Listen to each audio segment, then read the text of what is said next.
Hello and welcome to the last panel of Onyx Path Con. And we're here to talk about writing for tabletop role-playing games. For those of you who haven't seen me yet through the convention, my name is Eddie Webb. I am one of the in-house in-house developers who freelances for Onyx Path Publishing. I'll get it all in there in the end. And with me are Lisa and Kiana. Lisa, why don't you introduce yourself? Yeah, hi everybody. I am Lisa Penrose. Folks know me as the brand manager for Dungeon Masters Guild.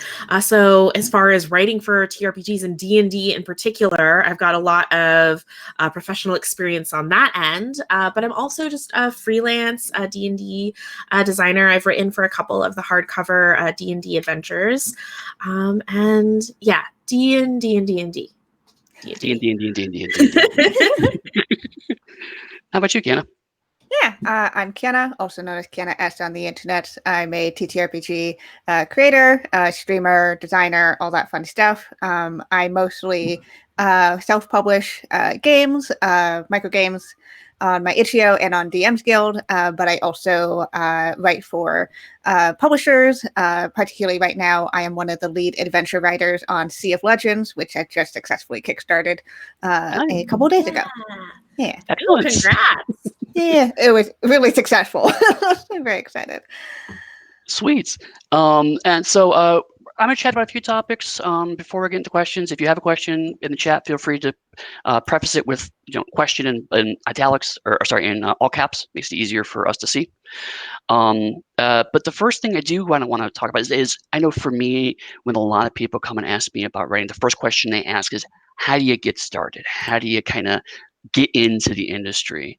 And we have three different perspectives here. I think it's really cool to kind of dig into those. So like maybe starting from Alyssa, we talk about community content specifically and how people can get in through that way. Yeah. So one way to start writing for like D&D in particular, or for Storytellers Vault, there's a number of other community programs, is to just do it. DriveThruRPG has a number of sister sites. So someone in chat asks, what's the relationship between DM's Guild and Storytellers Vault? They're both community programs that are sister sites of DriveThruRPG. And through those programs, you're licensed to hello kitty cat. It is a Lisa Penrose stream. A cat has appeared. You're licensed to publish adventures within like certain guidelines. So for DM's Guild, you have to stick to certain settings or be setting neutral. There's a number of other like art rules and stuff you have to follow. But aside from that, you can dream up an adventure or supplements or rules or player options, whatever you can imagine, and publish it yourself.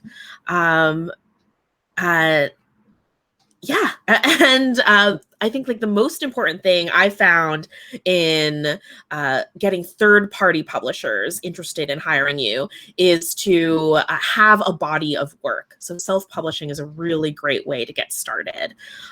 The other aspect of a site like Dungeon Masters Guild is that it really is a community of creators. So a lot of times if writing a whole adventure is a little bit intimidating, but you want to try designing something, Clara, and you want to try designing something, you can work with the community on a collaborative project and write, say, just a magic item or a short encounter and get your first publishing credits that way. And I'm curious, do you have an overhead view? Oh yeah, totally. Do you have a rough idea of how many DM's Guild projects are generally like one person does everything versus more collaborative projects? Do you have even a rough breakdown of that? I mean, I'd say I don't necessarily have specific numbers. I would say most projects are solo projects. If we're looking at every single title that's published on Dungeon Masters Guild, there's a lot of folks who view Dungeon Masters Guild as a platform to publish their own things. But I'd say if you look at some of the most successful titles on Dungeon Masters Guild, I'd say it becomes a lot more even, where we're seeing more and more that the community is collaborating together, bringing together folks with different talents, different different talents in terms of design, like different design approaches, but also folks who are really good editors, folks who are really good layout artists, and bringing together all of that to make an even stronger product. Excellent. Because in my experience, the collaborative methods a little closer to what I would call, quote unquote, traditional publishing in that respect. It's like you said, they have different people in different roles, kind of putting things together all at once. So it's interesting to see there's a good chunk of those happening. Yeah, I'm seeing those more and more. I think because folks are seeing that when you share the work together, it's I'm not saying it's like less work for certain people. For organizers of collaborative projects, it's certainly more work, I think. But you get a product that is greater than like all the individual pieces that go into it. Excellent. And then, Kiana, you came through a much more modern method. I say you came in through streaming, correct? Yeah. So I come from a very becoming more conventional, but a non-traditional path of content creation. I started as a TTRPG streamer, and then slowly started dipping my toes. Well, I say slowly. I made a game in 24 hours for a game jam. That is the opposite slowly, by the way. Yeah. On itch.io. So I'm of the brand of indie game designers that self-publish on itch.io. And it's really interesting that way because that's where I got my start in games, essentially, and in game design, just creating, whereas DM's Guild has, you make a D&D product. itch.io is incredibly open. And open in a lot of ways as well to the different variations in so you don't have like a standard product. So you don't have like this is what the typical PDF looks like for this type of game.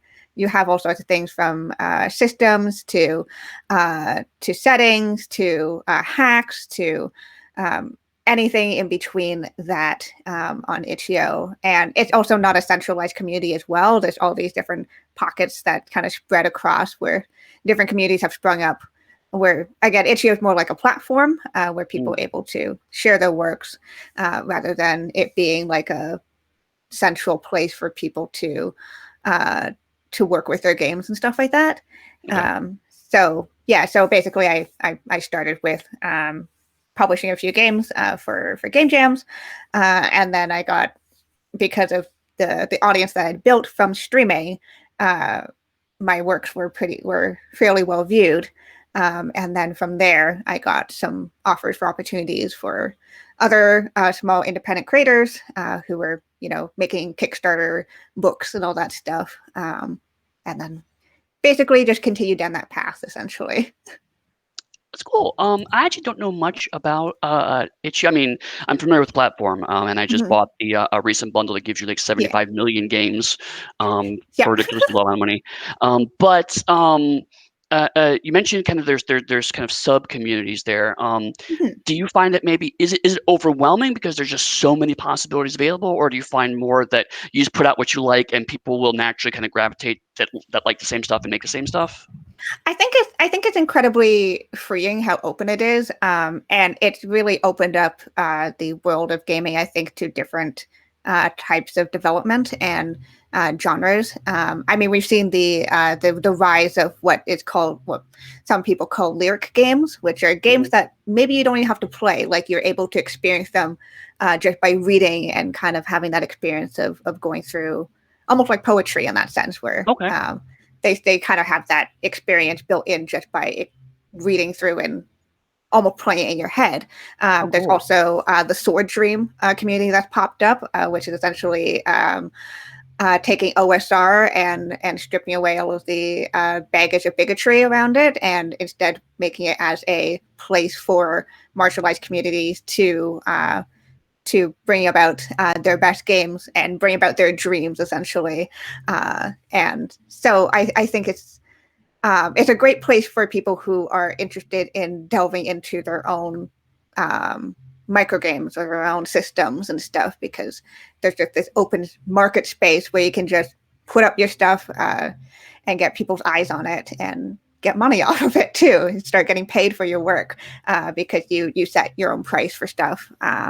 and it's also a really interesting community as well, as to, you know, how do you also make these games accessible to, you know, to people who aren't able to purchase them, especially with that specific level of indie game dev, where we're usually scrapbooking everything that we can. We're using free resources. We're pulling together hacks from other people. It's a very scrappy side of the industry, I think, is one of the ways I'd put it. It honestly, it sounds a lot like when I was growing up in the kind of the punk scene, very kind of the zine scene, where it's like, oh, you know, I wrote a poem and you wrote a short story and you wrote an essay, and we put it together in a photocopier with my buddy's art, and we make 50 copies and hand it around to friends, and then that inspires somebody to make their own zine. And yeah, absolutely. I think that's a huge part of what the indie itch.io scene is. And again, I say that when itch.io is not really it's not really the main part of it. It's just a vehicle for people to be able to share their games and have a really good step into publishing and having a storefront page where you can easily show to potential contract work. Hey, like, here's all my portfolio. I literally have all these games I've made and published within the past year or so. Yeah. Cool. That's really exciting. But you know, I could spend now actually an hour just talking about that. But we should probably move on to actually the craft of writing of tabletop role playing games. That is really interesting. So to talk about the actual technique a bit more. And actually, sorry, before I do that, my own method is much more, I guess, what you call traditional, in the sense that I pitched my work to independent publishers, and a lot of my work until recently has been generally work for hire. So unlike a DM's Guild, which is kind of a sanctioned fan product, or the itch.io stuff where it's all completely kind of creator owned or creator shared. My stuff's been more, I sign a contract, I write work, and then it becomes the property of someone else in exchange for money. And that has its own kind of foibles and concerns, but generally speaking, that's much more of a process that people might be a little more familiar with, in the sense of you send this submission to a company, they review your submission, and they let you know whether they're interested in hiring you or not. Those are all on a contract basis, so you're not a permanent employee. But generally speaking, you're a contract to work on a particular product for a certain period of time or a certain word count. I have been noticing, like, as more indie publishers become bigger, they get more prevalent Kickstarters. It does seem like a lot of them start to default to that model to a certain degree, where it's like, okay, now the person who got the Kickstarter has 12 stretch goals. They can't write them all themselves, so we're going to hire some contractors to come on, and either we'll profit share or pay you out of the profits of the Kickstarter or some form. But generally speaking, it usually goes to probably a work from hire arrangement in that perspective. But into the actual kind of craft of writing, I feel like it's fair to say that there's a different process from making a microgame that's maybe 2,000 words in total, to making a same or slightly larger project that's for an adjunct specific community like Dungeons and Dragons, to making a piece of a larger work like a core rulebook. What kinds of things do you guys find, or do you people find, when you're working on projects? Like, is there a certain way you approach it? Do you prefer to have a strong outline? Do you just kind of dive in and see what happens? What does your process look like when you're creating?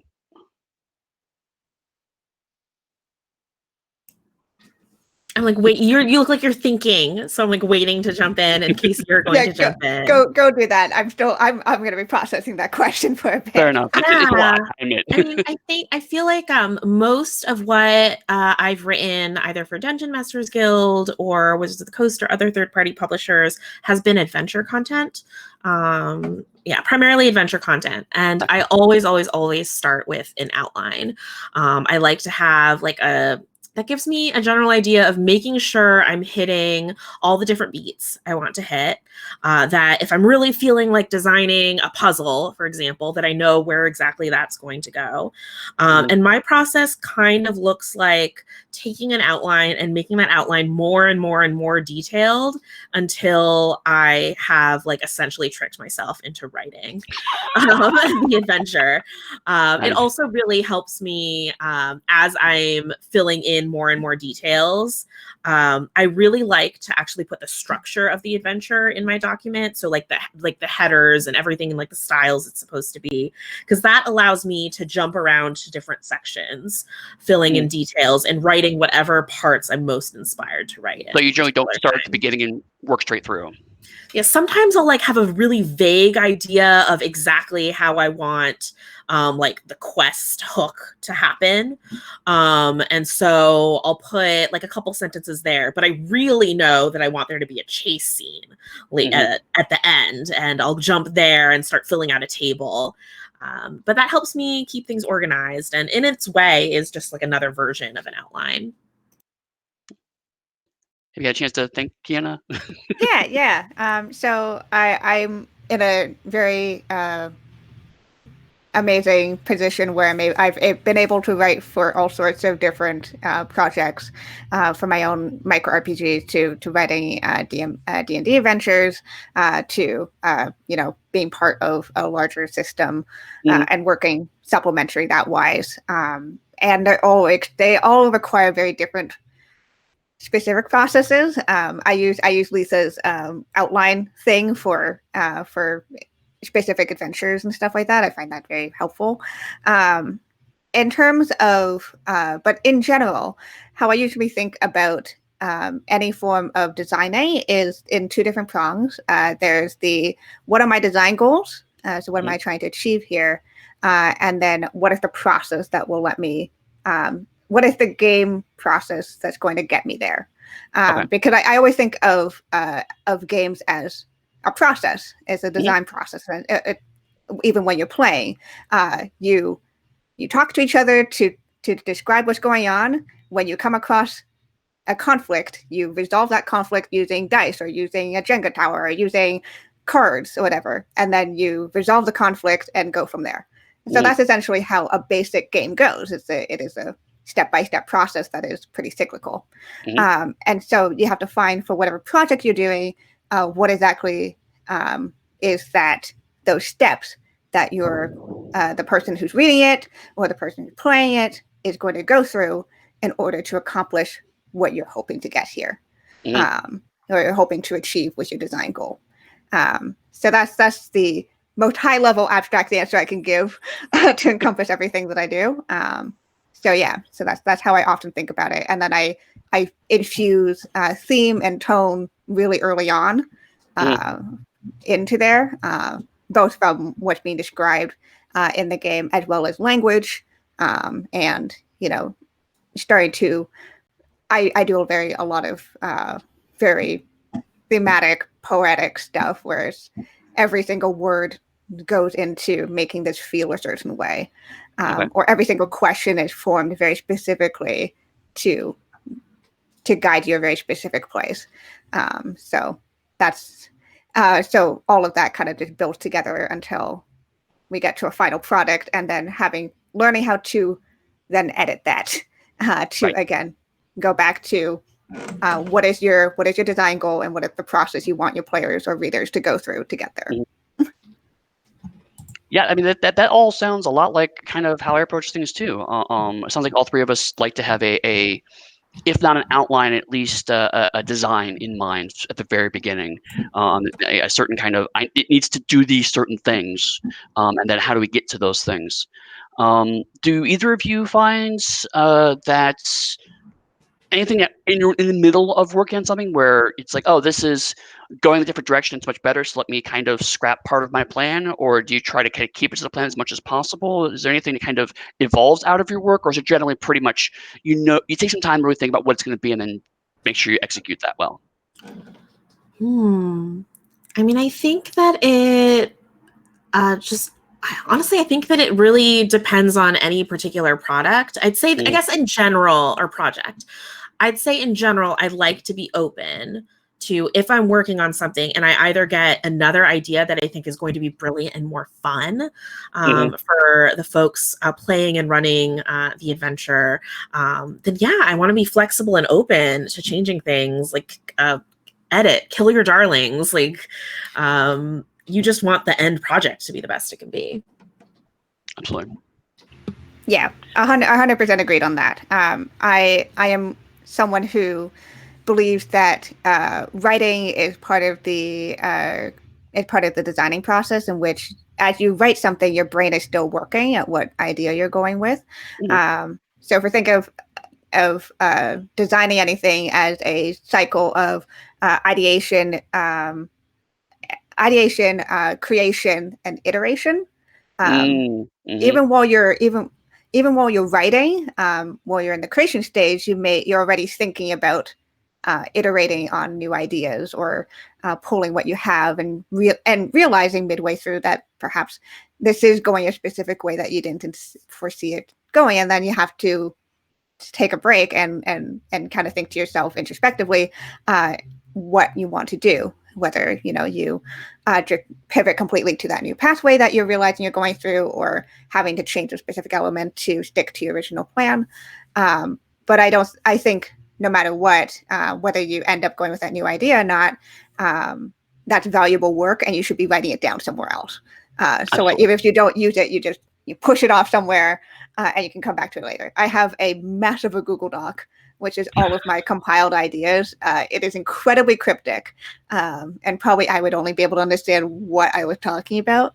But I recycle ideas later on. Like actually recently I wrote for the micro RPG anthology that's being published by Simon & Schuster.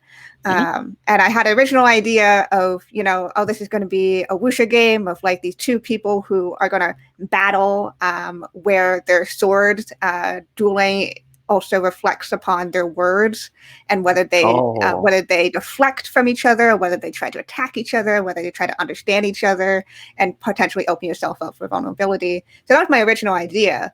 And as I was working on it, I was hitting up against a wall, and I was like, I don't know how this is working. This is not hitting me the right way. And then I took a break from it. I came back, and I was like, wait, I just had this idea of what if I turn it one player? What if I made it a journaling game? What if I made it about making it going on a journey and self-reflecting a relationship with this person? You have to go fight, and whether you'll actually fight at the end or not. And so you just end up. So I've shelved the original idea and went with what's being currently going to be published in that book. But I put all that thinking into anyways, and so I know that's an idea I'm going to be able to tease apart later. It's just, for whatever reason, that project, by whatever fates have deigned it, that project was not going to be for this idea, and that's perfectly okay. No, absolutely. I think you had a really good point. The idea that a lot of, at least new writers, I find, get really hung up on, well, I've spent all this time writing and I'm afraid to throw it out because of all this work. And I've always found that even if you write something and you declare it to be not good and you toss it out, you're right. The idea might find germination later, or you are working through the process and iterating, as you say, on the process to get to a better ideation. That's still valuable work. One thing that I learned from working in corporate America was brainstorming techniques, and one of them was that you should probably throw out the first 3 ideas you come up with in your brainstorm, because they're probably going to be the first generic boring ideas you come up with. And when you get into the deeper ones, that's when you start getting into the more interesting area. So writing a first draft, or writing a design in the first direction that's just not working well, is kind of a similar process. It's like, okay, well, this isn't going to work now, but then maybe they'll connect up with another idea you have in a year or two, and it's like, oh, okay, maybe now this works with this piece I was expecting. Now I have a new synthesis that can go somewhere. Cool.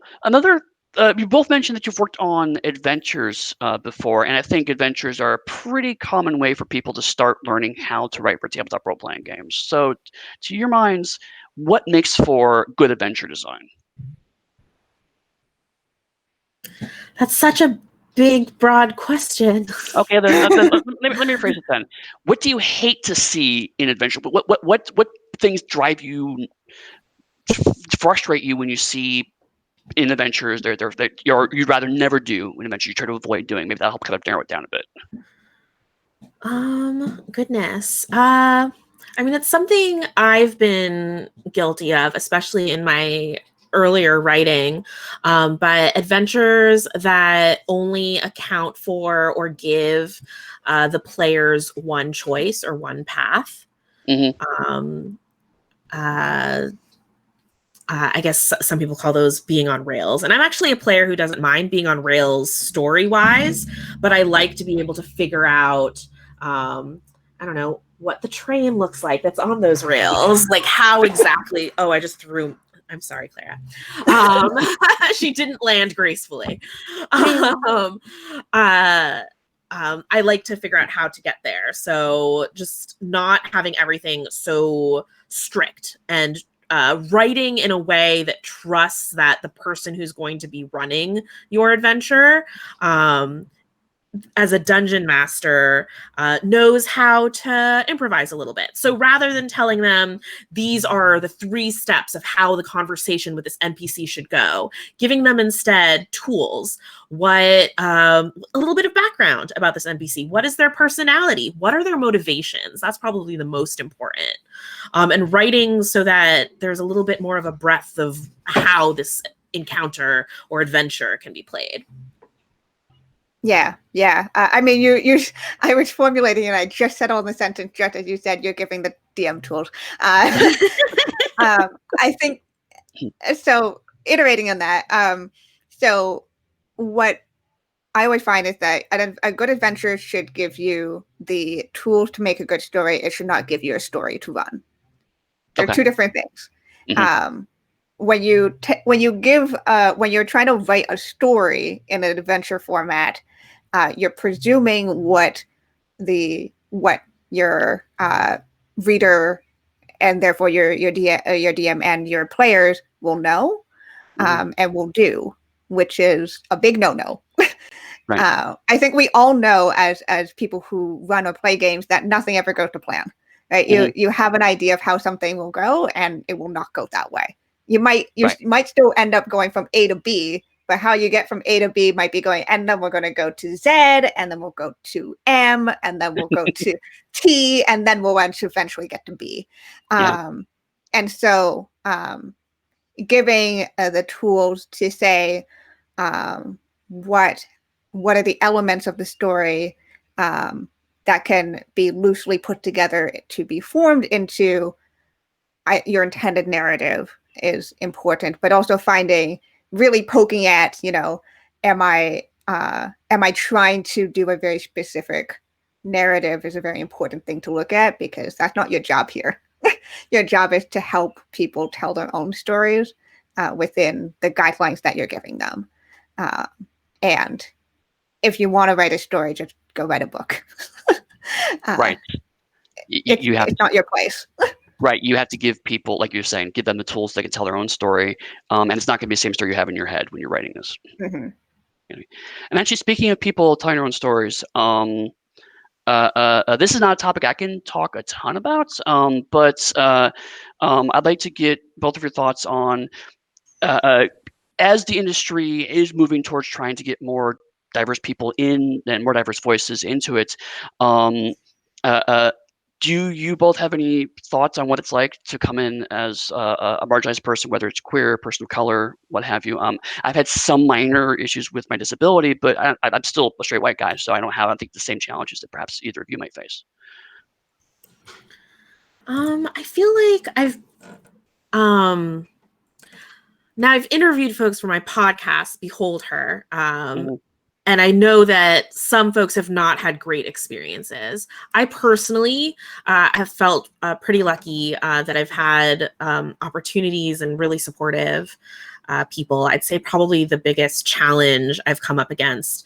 I think it has a little bit to do with how I look, and also just that I am relatively new to Dungeons and Dragons. I think it's a combo. Mhm. But folks not necessarily taking me seriously or assuming that I don't know as much about the game because I'm relatively new. Mm. Mhm. I'd say that's maybe the biggest challenge for myself. But you can't. Yeah. So I come from a very interesting intersection where I'm a queer, non-binary, and Asian from presenting person, where all of those kind of end up in a place where most traditional forms of networking and connections isn't available for me, because I don't look like the typical, I say in quotation marks, Right. creator. I don't.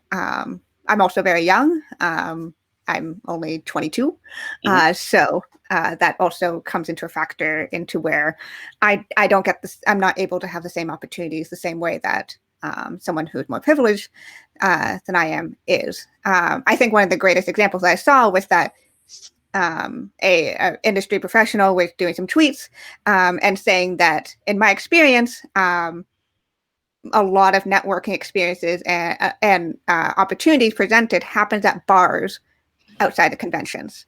Mhm. And I would not feel safe in a bar Sure. per se. Yeah. At night, where I'm surrounded by people I don't know, it's drinks happening, and we have a pattern of predatory behavior between towards to femme and women in those spaces. So I would be losing out on those opportunities because I always have to second guess on whether that's a safe environment for me or not. And that even goes for general conventions too. I have a general sense of more unease in my positioning than some other people would. And so I feel the internet has been such an empowering tool in terms of being able to, first of all, provide me a platform to publish my works that's not reliant on me getting a job with a company that may not have diversity and inclusion as a tenet within their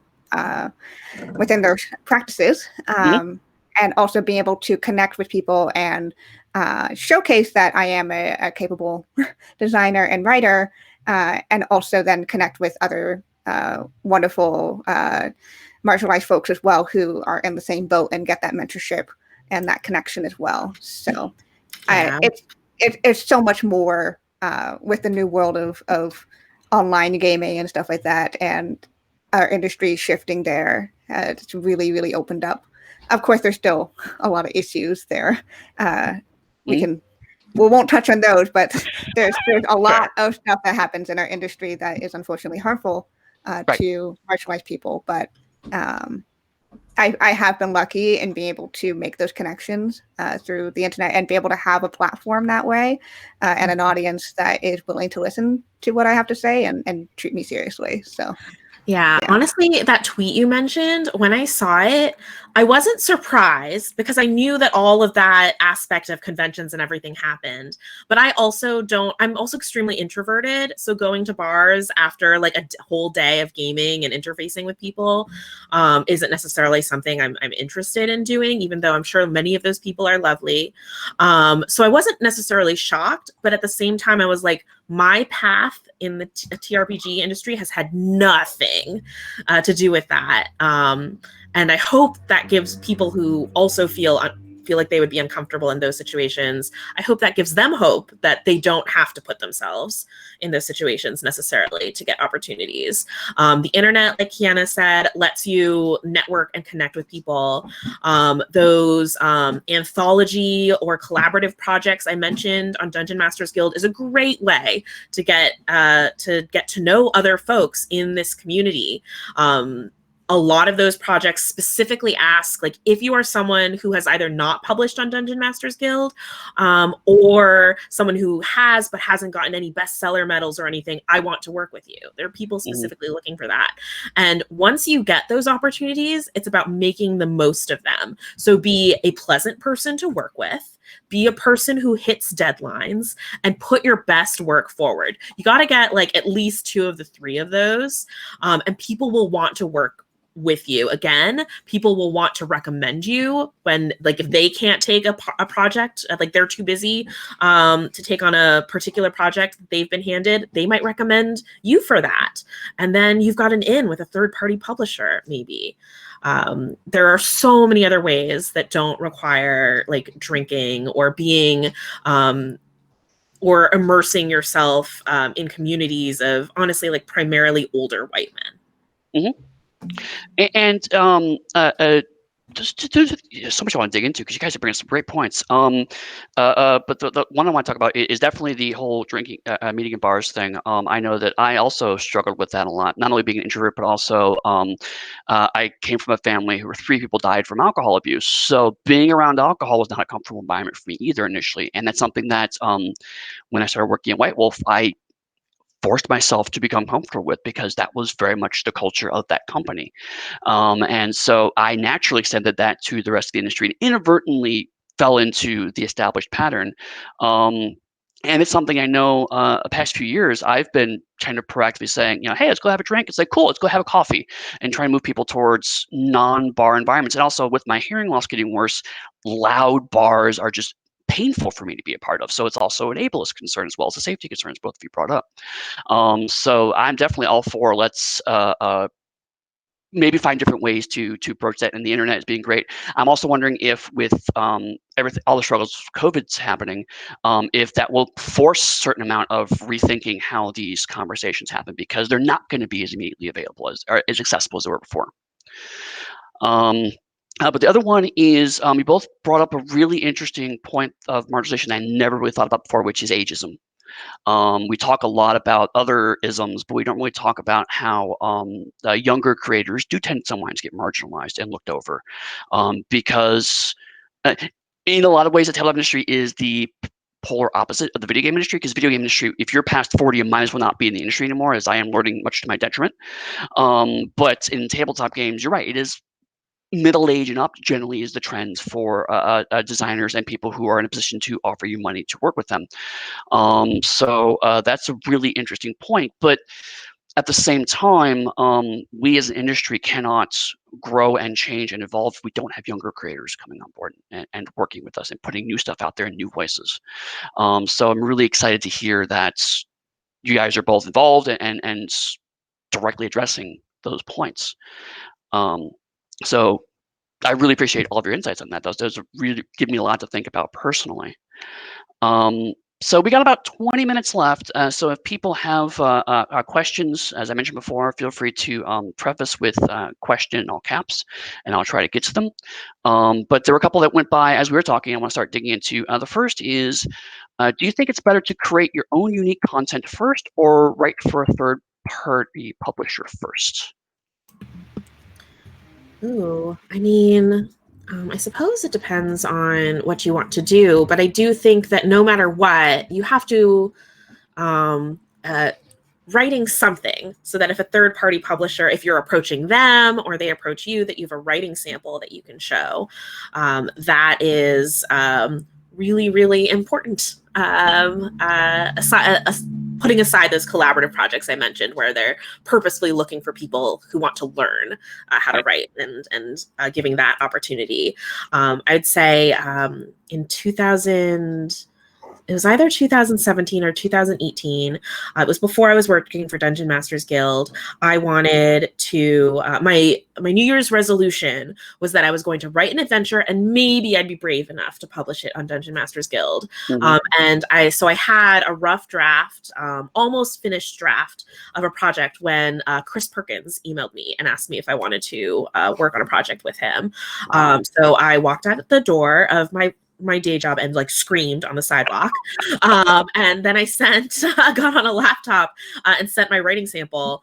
So that's really, really, really important so that you can show what your writing and your style is like.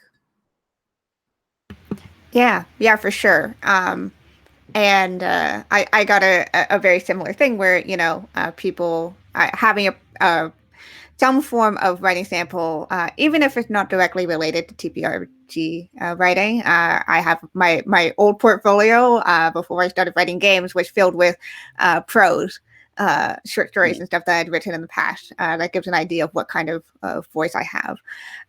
But in terms of looking specifically at creating your own project versus a third-party stuff, I think that the barriers for making your own projects are so low now. There's so many resources out there to help you make your own stuff, whether that's a supplement or an adventure for a system already, or for creating your own game. There's free tools like Canva, which help you to create graphics and layout stuff. You can have a word processor versus via Google Docs or whatever, and that you have the startings of what you need there. And there's so many other games out there for you to read and learn from. And Itch.io is an incredibly low stakes platform.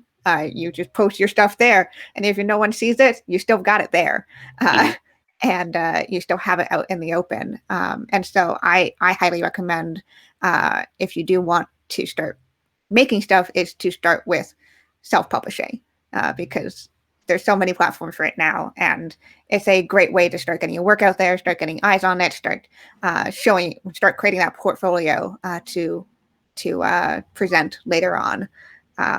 Especially, and third-party publishers start seeing that stuff if you are very prolific about what you do, or you share a lot of it. They'll see it. They'll see what type of stuff you do, and that's how I got my first writing contract. Was somebody who saw that I made a couple of Itch.io games and asked me if I wanted to write for them. Absolutely, and I can certainly confirm. On the other end is I've seen someone who's worked on the community content programs or self-published games. I think it's getting a lot of buzz. I will look at them, and I've certainly offered some of them writing work as a result of that. So I can confirm that actually does work that way. The only thing I would add to all those great comments is it also depends a little bit on what your goal is. If you, as a writer, you find that you work better if someone is directing you, then trying to shoot for third-party stuff might be better, because it gives you more structure and form, if that is something that helps you in your creative process, or at least helps you as you're starting your creative process. Whereas if you're someone who really feels like you need to explore and find the field and spend as much time and bandwidth as you want to figure out what this whole thing is for yourself, then definitely self-publishing is a much stronger way to go, because then you can take it at your own pace, do it your own way, and not have any restrictions on you. So I think they'll also depend a little bit on how your creative process works, and sometimes you may have to just try it and see what your creative process is to figure out which of those is going to be more comfortable for you. Another question is someone who's neurodivergent. They say that keeping a consistent working schedule can be entirely dependent on their mental state or health. Do any of you have any experience with this? Can you speak to any tips on maintaining productivity and keeping your motivation up? I would also like tips. Mood. Yeah. So as someone who does struggle with this, being aware of what your general working pattern is, and like what are you usually able to do on a good day, and what you're able to do on a bad day is really important to be aware of. Because on my good days, I know, oh yeah, I can write, like I can sit down and pump out a game in 24 hours, like if I'm really feeling it. And on my bad days, I don't want to look at a Word document. I don't want to look at a game whatsoever. And so understanding what that is and being good to yourself about how much time you need to do something is incredibly important. If you're working with collaborators, being open about that type of stuff is also really important. And being like, hey, and if COVID happened while I was in the middle of working a project, I was incredibly demotivated and had to ask for an extension, and being open about those things is really important. But in terms of actual tips and stuff, I use bullet journaling a lot to organize my life, which is essentially a great way for me to parse down big, scary tasks into smaller ones that are checkable, and you're able to kind of like visually see what do you have to do, and of course get through that satisfaction of being able to check off something, which is that nice little dopamine rush Mhm. to I do love something. crossing things Oh, out. so good. But I mean, it's going to vary from person to person. And I wish I knew more. But and sometimes those coping mechanisms are also going to change for you. For the longest time, for a while I was using the Pomodoro technique, which was like you work intensely for an hour, and then you take a break for half an hour. You work intensely for and then you do on and off, and that works for a while, and then eventually it just stopped working. And being able to be blunt with yourself and know when something's not working for you and moving forward is fine. And I saw the thing about motivation. The thing is that motivation is not a powerful enough factor for anybody to keep you going on a project, even for neurotypical people. Yeah. It's because you run out of steam at some point. And pinning everything to motivation is not a healthy thing to do. I find for myself, pinning it to concrete goals, or it's why I like game jam so much, because I know there's a deadline and I have to hit that deadline if I want this to be part of it. And having to then motivate myself through that, rather than that a self-motivation or a concept of motivation was really important for me. And that's where, collaborators and collaborative projects come in as play, as well as being able to work off of other people and rely on them and all that stuff. Yeah. That was a very roundabout answer. I'm not sure, but that's what's worked for me. I guess I have 2 points. One is I find deadlines the most motivating. So if you're working with like an editor or a project manager, honestly, like even just being open with them and telling them having lots of concrete deadlines is going to help me hit milestones on this project the best. And maybe don't set just one big end deadline, but work with them to set smaller deadlines along the way, so you're not ending up with like 25,000 words you have to write in one night. And then the other thing is, I mean, gosh, if you're like feeling depressed or just not motivated at all, and you can like you're barely remembering to hydrate, it's going to be really, really hard to get to a computer and write. But if you're feeling well enough to at least sit down, and what's holding you back is just knowing that you're going to hate every single thing you write. What's helped me is giving myself permission to write hot garbage, telling myself like I can hate all of this, but I'm just going to do it and just get words down, because some words are better than no words, and you can go back and edit. Yeah, I know that's been a help for me, particularly lately, because my coping mechanism for a long time was, after about a week of working in my own space, I had to go out to the coffee shop or the library for a day, and that helped reinvigorate me, and I can't do that now. And so what I've moved to is, like you said, it's like if I go up and say, I'm not feeling it today, I'm struggling, I just go, cool, I'm gonna sit down and write for half an hour. And in that half an hour, if I'm still not feeling it, then I give myself permission to take time off. And it's like, okay, I'm gonna make hot garbage today. I'll switch to other tasks. I don't use bullet journal. I use a different method, but same idea, which is like I have a bunch of small concrete tasks. So I'll move on to writing this outline, or doing emails, or sending out invoices to clients, or whatever menial work I can think of. It's still something, but it's not writing today. And then tomorrow maybe I'll be doing better. But it's I don't think it's a neurodivergent concern so much as I think it's a writer concern. Writers always struggle with this. So yeah, for sure. And it's just compounded by mental illness and stuff like that. It's just be honest with yourself with what you can do, and be gentle with yourself with what you can do. And you'll fall into a process eventually, and it's okay if it takes you a while to get there, and it's okay if you need to change that process too. Yeah, that's the other thing, is really good point, is try lots of processes and realize that the goal is not the process. The process is the goal is not to have a good process. The goal is to use the process to get to the actual work. And so the process can change as much as it needs to get to the work. So whatever it takes to get to the work, do it, as long as it's not like drugs, or even if it's drugs, it's like, do it responsibly so you don't damage yourself. But I mean, at the end of the day, whatever it takes to get you there, use that until it stops working and find a new path and keep trying new things. The process I started off with when I first started writing is different from the process I started when I went full-time freelance 5 years ago. It was different at the beginning of this year. It's different now. It'll probably be different in a couple of months. I've just started a new thing this week to revise my process because it wasn't working. So, I mean, we're always doing that. And sometimes if it's contract work, sometimes the answer is you go to your client and go, I can't do this. I'm sorry. I'm just not able to do this. And that's scary to do. But, at the end of the day, sometimes that's what you have to do to walk away.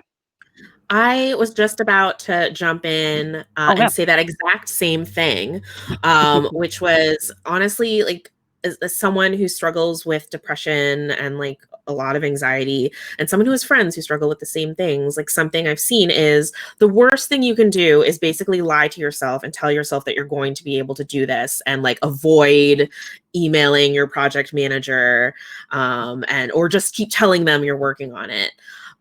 If you are honest with yourself about what your limits are, if you're really struggling at any particular time, any project manager would much rather hear that early on, either be able to work with you on a reasonable extension or know that they need to find someone else. If you do that, it is more likely they will actually work with you again. As scary as that might seem to tell someone you can't do something, like Eddie said, people appreciate that, and you'll be able to come back at another time. Yeah. And I think there's a thing, especially when you're newer, I'm sure this is true even later on, but you feel like you have to say yes to everything, because what if this is the last thing that you're going to get? Which is never true unless you're a complete ass and a terrible worker, then, that's a different story. But a job is never going to be the last offer you're going to get. And it's totally okay to look at what you have and go, you know what, I'm too busy to do that. Or, you know what, I'm not in the right headspace to be working in something like that. Like actually, for the last few months, I've been taking a break from doing D&D stuff because I had a really intense project at the early parts of the year. And I was like, I need to not do any D&D stuff for a while, and I've been turning down projects, and that's okay. It's not the end of the world as long as you are gracious and are open and are honest about where you are as a creator. I think communication is the big key there. If you just like Matt McElroy said in the chat, if you just ghost on a project manager, that's going to be probably the worst thing you could possibly do. So I mean, it is much better to say, you know what, I can't do this. I'm really sorry. Maybe reach out to me in a few months. I might be in a better space to work on it, or maybe there's a different project you have in mind I might be better fit for. You are more likely to be approached, if not by that person, by someone else, because it will get around that you responsibly left early. Because I don't know how many times I've chased down someone for 3 weeks after deadline. I get a response to them, and I have to kill feed them and find a new writer.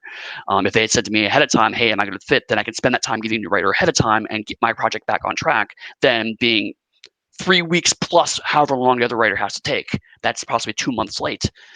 So yeah, definitely communication is a big thing, and that will definitely that will soften the blow in a lot of ways on both sides.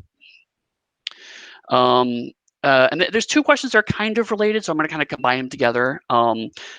Is there an adventure or a design in any kind of game, board game, card game, role-playing game, video game, whatever, that has really inspired you and helped you to understand a certain aspect of design?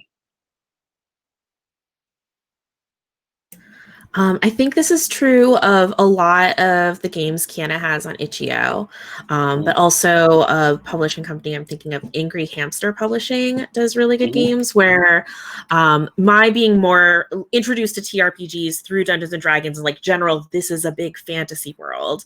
I love discovering TRPGs that have like very specific, emotive,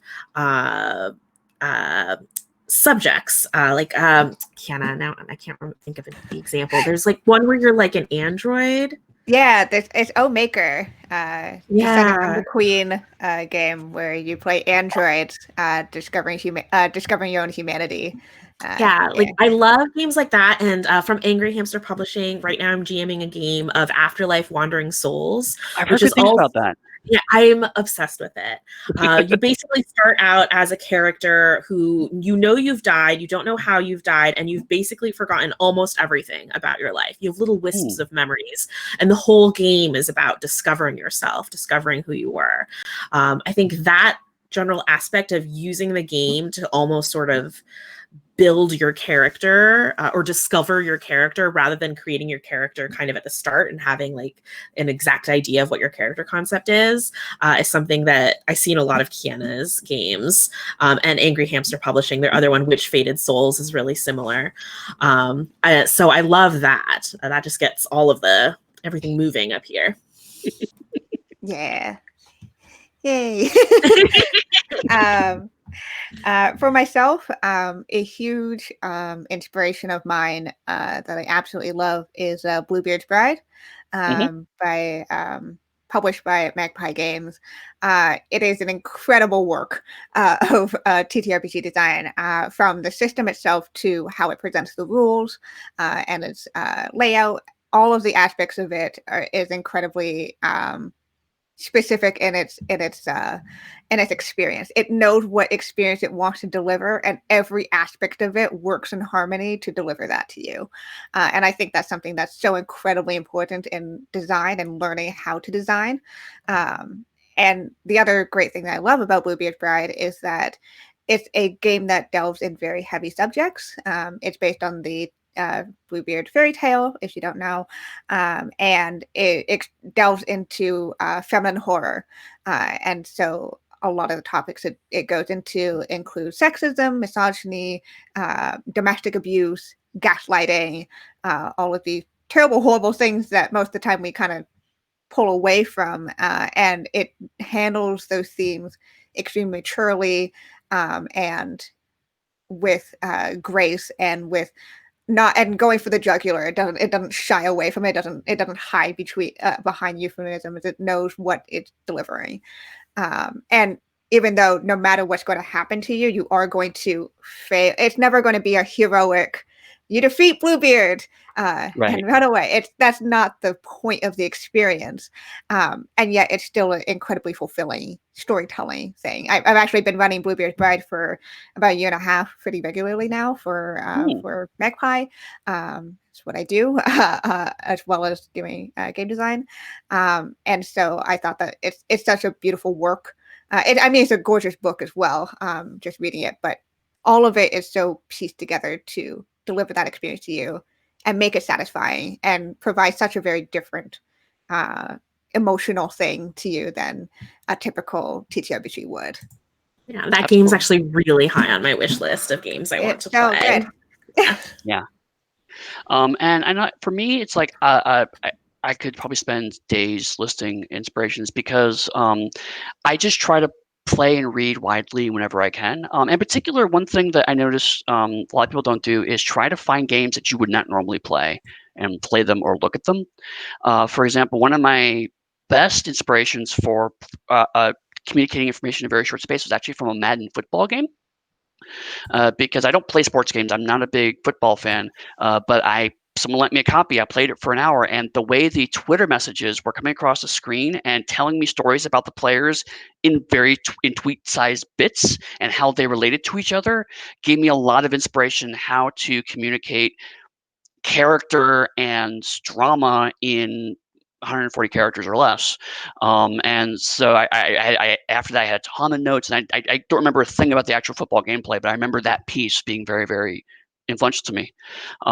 But at the moment, I will say I have been reading Spire, which has been really, really interesting. For those who know, it's kind of a fantasy punk game where you are playing drow elves who are being oppressed by high elves, and you live in an improbably tall building, and the entire space is just inside this basically arcology, and it's really just take all the tropes and themes of cyberpunk and put them into a pure fantasy setting and what happens as a result of that. And it's a really good space of things like here's the wealth system, but you're an oppressed minority, so you're never going to have as much money as some of the NPCs, and just accept that.